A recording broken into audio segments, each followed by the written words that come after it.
Muy buenas tardes a todos, amados hermanos y todos aquellos que estarán viendo esta lección en este día. Permítanme presentarme. Mi nombre es Osvaldo Rodríguez, predicador de la Iglesia de Cristo en la congregación de Granbury Street 1011 en la ciudad de Cleburne, Texas. Y bueno, pues es un gusto para mí estar aquí exponiendo esta lección en esta ocasión, siendo exactamente este día 1 de agosto del año 2023. Y bueno, la lección que vamos a ver hoy en este día es concerniente a una pregunta. ¿Qué acerca de la doctrina de que Mateo, Marcos, Lucas y Juan son parte del Antiguo Testamento? ¿Y por qué hago esta pregunta? Porque algunos hermanos, lamentablemente algunos de ellos predicadores, otros posiblemente estudiantes de la Biblia y ancianos, diáconos tal vez, han diseminado la enseñanza a través de los últimos años de esta doctrina de que Mateo, Marcos, Lucas y Juan son parte del Antiguo Testamento. Por lo tanto, algunos van un poco más allá y argumentan que el Nuevo Testamento como tal empieza en Hechos capítulo 2, que basados en su argumento es cuando empieza la iglesia. Por eso ellos declaran que el Nuevo Testamento empieza hasta Hechos capítulo 2, en el día que son bautizadas como 3,000 almas. Mientras otros simplemente argumentan que Mateo, Marcos, Lucas y Juan son parte del Antiguo Testamento porque simplemente nuestro Señor Jesucristo da estas ordenanzas en vida. Entonces dicen ellos, si el Señor Jesucristo da esta serie de ordenanzas en vida, cuando el Señor Jesucristo muere, todas estas series de enseñanza, como quedaron en el Evangelio de Mateo, que Jesús vivió bajo la ley, ese es el argumento, bajo la ley de Moisés, y Jesús mismo declaró que Él no vino a quebrantar la ley o a abrogar la ley de Moisés, sino para cumplirla. Entonces por eso argumentan que Mateo, Marcos, Lucas y Juan deben de quedarse como libros de historia, libros del Antiguo Testamento, por decirlo así. Pero veamos en este día, ¿qué cree usted, amado hermano, hermana, amigo? Yo, en lo personal, mi convicción es que Mateo, Marcos, Lucas y Juan son libros conforme al canon que se ha estipulado, libros que forman parte del Nuevo Testamento. Recordemos que el canon, como comúnmente se denomina, aquello que dice que significa caña o regla, es como se miden o como se va deduciendo qué libros son inspirados y qué libros no. Y dentro del canon del Nuevo Testamento, porque hay canon del Antiguo Testamento y canon del Nuevo Testamento, conforme al canon del Nuevo Testamento, Mateo, Marcos, Lucas y Juan pertenecen al Nuevo Testamento. Pero rápidamente pongamos algunos argumentos. ¿Por qué es importante aclarar esto? Como vemos aquí en las listas, en las notas, ¿por qué es importante aclarar estas enseñanzas? Rápidamente, tenemos que entender, observemos, y quiero poner un argumento. Que es cierto que el apóstol Pedro y también el apóstol Pablo, pero en particular el apóstol Pedro cuando escribe allá en 2 de Pedro capítulo 3, y quiero leer este pasaje, quiero regresarme un poquito más a las notas, para que demos lectura a este pasaje de la advertencia que hay. El apóstol Pedro nos dice que debemos de tener mucho cuidado con aquellos indoctos e inconstantes. Un indocto es aquel que le falta discernimiento, que le falta conocimiento, que le falta profundizar en las Sagradas Escrituras, y por lo cual, como su conocimiento a algunos temas o a muchos temas en particular es todavía con nubarrones, no es claro, y no han indagado y profundizado, tergiversan las Escrituras. El apóstol Pedro dice en la Escritura Sagrada lo siguiente, permítame aquí poner las notas en orden, y dice según esta versión, en cada una de sus cartas, él les ha hablado de esto, aunque hay en ellas puntos difíciles de entender. Y su servidor ha parafraseado con color amarillo lo siguiente, que es muy importante considerar, que los ignorantes y los débiles en la fe tuercen como tuercen las demás escrituras, obsérvese, una advertencia clara, para su propia condenación. Por eso, queridos hermanos, ya que ustedes saben de antemano estas cosas, cuídense para que no sean arrastrados por los engaños de los malvados, ni caigan de su firme posición. Pero conozcan mejor a nuestro Señor y Salvador Jesucristo y crezcan en su amor. Gloria a Él, ahora y para siempre. Amén. Segunda de Pedro, capítulo 3, versículos 16 al 18.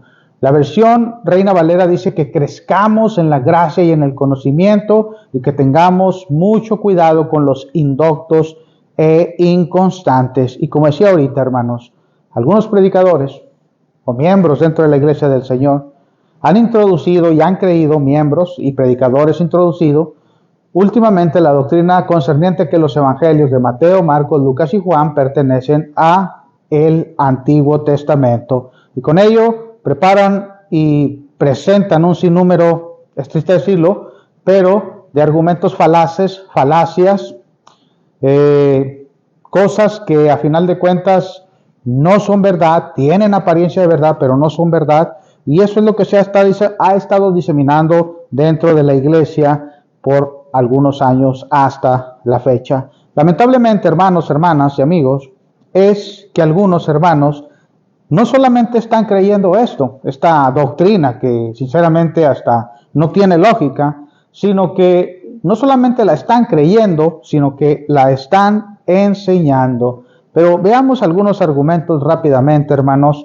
Quiero presentar alguna serie de argumentos. Nuestro hermano Caleb Colley hizo un escrito en el cual lo hace a manera de pregunta y dice: ¿significa la presencia de historia en los evangelios que estos son parte del Antiguo Testamento? O sea, dice el hermano, entonces los libros de los evangelios son parte del Antiguo Testamento en forma de pregunta. Y esa pregunta nuestro hermano Caleb pone una serie de argumentos, como cuáles. Dice nuestro hermano: algunos han intentado destruir las enseñanzas de Cristo al sugerir que los libros de Mateo, Marcos, Lucas y Juan pertenecen al Antiguo Testamento y no al Nuevo Testamento. Esto según el material que hizo Billingsgate en la página 4 y también nos pone ahí como referencia Brewer en 1941, en la página 85 a 90. Pero todo esto sirve como documentación, hermanos, son argumentos que ahí están, usted puede buscarlos y encontrarlos. Dice, sobre los que sostienen esta doctrina o esta enseñanza errónea, al hacerlo ellos han promovido una teoría errónea que puede ser resumida en el siguiente enunciado.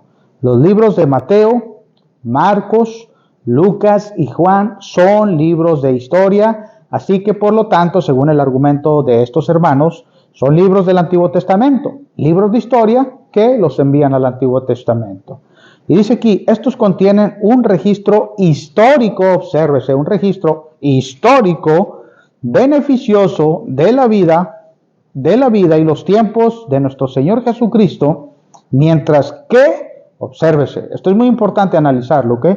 Mientras que vivía bajo la ley mosaica, pero no contienen doctrina novotestamentaria o del Nuevo Testamento. Obsérvese, este es el argumento que presentan aquellos defensores de esa doctrina, de que Mateo, Marcos, Lucas y Juan son parte del Antiguo Testamento, que son enseñanzas históricas, pero estuvieron escritas y estuvieron vividas durante el tiempo de la ley, por lo demás no son enseñanzas novotestamentarias, o sea, no aplican al Nuevo Testamento. Error. ¿Por qué, hermanos? Preguntémonos, ¿qué acerca de los relatos del Evangelio? Dice nuestro hermano. Dice, estos contienen, obsérvese, una gran parte de historia concerniente a la vida de Cristo durante la dispensación mosaica, pero también, obsérvese, esto es muy importante, hermanos, pero también contiene sus enseñanzas. ¿Las enseñanzas de quién? Preguntaríamos. Las enseñanzas del Mesías. ¿Qué tipo de enseñanzas? Algunas de ellas, como lo vamos a ver en unos cuantos minutitos más adelante, algunas de ellas diferentes a las doctrinas enseñadas bajo la ley. Regulaciones diferentes, doctrinas diferentes, enseñanzas diferentes, dichas y mandadas por nuestro Señor Jesucristo para que la iglesia las llevara a cabo a tiempo futuro, no muy lejano, después de que nuestro Señor Jesucristo muriera, fuera sepultado y resucitara al tercer día. Pero adelantémonos, hermanos, fíjense. Dice aquí, se puede mostrar que una de esas enseñanzas es diferente al material del Antiguo, y no solamente una, sino varias, y que se aplica a los cristianos en el Nuevo Testamento, siendo obligatoria para la fe y práctica.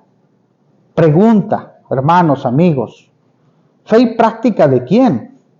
De los cristianos. Y que fueron estipuladas, ¿dónde, hermanos? Esas doctrinas novotestamentarias en los evangelios.